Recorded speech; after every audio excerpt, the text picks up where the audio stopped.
welcome to the Urban Survival Pouch Kit. This is my own personal kit, and it's customized for my own personal needs. I always encourage people to make their own kits suited for what they're going to use it for, which brings us to the first point, which is the philosophy of use. My travel in the urban environment is 50% of the time on bicycle and 50% of the time by car. When I go by bicycle, I travel along the streets, but more often I find little trails in between the buildings and throughout the city, and some of these places can be quite wild. Take a look at this area. This is actually right downtown Toronto, and yet you would think you were up at cottage country. So my kit is customized to my needs as a biker and as a person taking public transport in the city. Now, this kit is a little bit light on nourishment and shelter because I'm not expecting to be away for longer than a day. But it is heavy on security because I am traveling through the city, and I've explored every city I've lived in by bicycle. And there have been a few times when I found myself in a dangerous neighborhood, usually because I've gotten lost.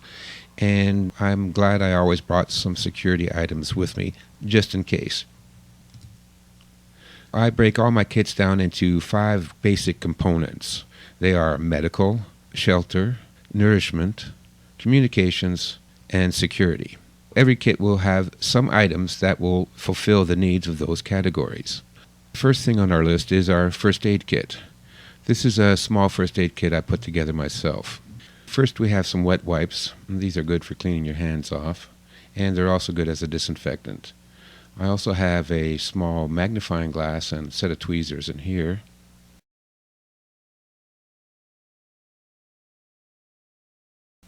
I have some pills, Tylenol and some ibuprofen.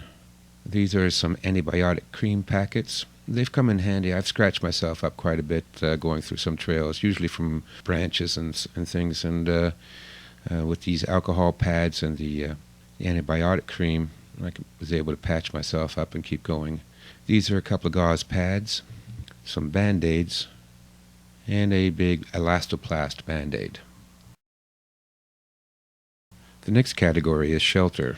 First thing I have is a pocket rain poncho. They're pretty cheap and flimsy, and they're only good for like one use. But it's come in handy on those summer days when you suddenly get caught in a downpour. The next component is a bandana. These are really useful. You can use them to cover your ears if it gets too cold, or use it as a headband to soak up the sweat on a hot day, or you could use it to wrap around your wrist if you have a sprained wrist, or to wipe your brow, or clean your hands, or tie things to your bicycle or your backpack. There's just an endless number of uses to a good bandana. Just be careful what color bandana you buy. Depending on what neighborhood you're bicycling through, you could get into a lot of trouble.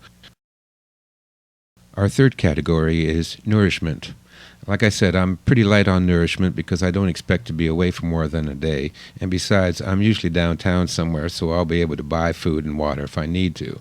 But just in case, I do have some water purification tablets and 2 packets of instant chicken cup of soup. The next category is communications. Communications in the city is really important, so I carry this cheap cell phone with me in my emergency kit. This is just a pay-as-you-go type of cell phone. The next item under communications is a notepad and a pencil. Around this pencil I've wrapped about 4 feet of duct tape, and as everyone knows, duct tape will fix just about anything.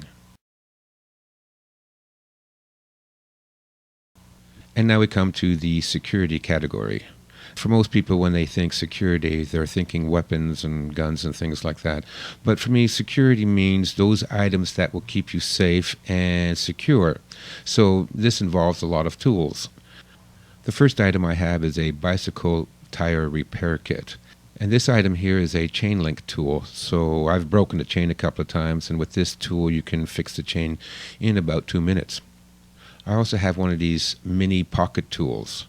Believe it or not, this thing actually works. I also carry a lighter, and these are some waterproof matches. Continuing under the category of security, I have a flashlight. Now this one takes one AAA battery. It's small enough that I can carry an extra battery just in case, and I use the rechargeable batteries. Now, I'm usually out till dark, and coming home along one of the bicycle paths or even one of the busy downtown streets, it's pretty hard to see you. So I carry this blinking light, which I stick on the back of my backpack, even if I'm just walking down the bicycle trail myself, because I've seen people, when it gets dark, they'll whiz right by you. They won't see you. They can hit you, and they can hurt you. In here, I keep some emergency cash and some other items. I have some photo ID. This is my security license, which I don't usually use and carry in my wallet, but it's a valid photo ID. I also have a credit card, and I keep about $500 on the credit card. So if I had to, in an emergency, I'm stuck or broke down somewhere, I can always get a hotel room or pay to have the car fixed or pay to have the bike fixed. Finally, I keep some cash, enough for taxi fare, and then some coins which I can use for bus fare. The final item in my kit is a folding knife. I use this as a tool just like you would use a camping knife as a tool, and it's come in pretty handy.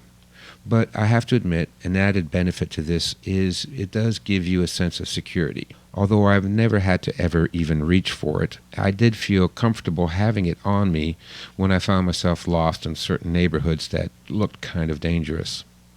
And so that's my Urban Survival Pouch Kit. I hope this gives you some ideas on how to build a kit for yourself. Thanks for watching.